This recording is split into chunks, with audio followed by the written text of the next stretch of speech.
4-o'rin Jack Hanma. Birinchi o'rin albatta Baki Hanma. Va nihoyat ikkinchi qism. Jangchi Baki olamidagi top 5 ta kuchli jangchilar ro'yxati.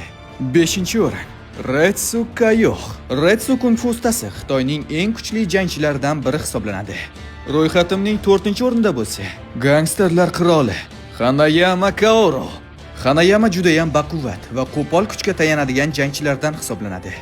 3-o'rindagi jangchi manga va animeda faqatgina bir marta ko'rinish bergan, lekin uning bir martalik chiqishi juda ham katta shov-shuvlar va muxlislarga ega bo'lishga yetarli bo'lgan. Va bu inson Yujiro Hanmaning biologik otasi, Baki Hanmaning bobosi Yuichiro Hanma.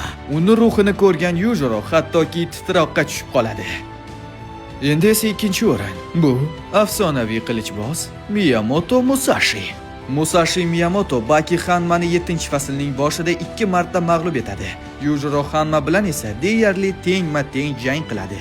Shuning uchun u 2-o'ringa 100% munosib. Va nihoyat 1-o'ringa ham yetib keldik. Kimni ismini aytishimni siz yaxshi bilib turibsiz. U yer sayyorasidagi eng kuchli inson.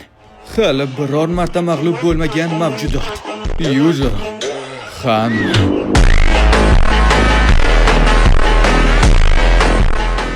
Aytgancha, Jangchi Baki animasini to'liq 8 ta fasli o'zbek tilida meni profilimdagi Telegramda joylashgan. Tomosha qilish narxi esa attiga 15,000 so'mni tashkil etadi. 8 ta fasldagi barcha erkaklarga bir o'zim ovoz berganman.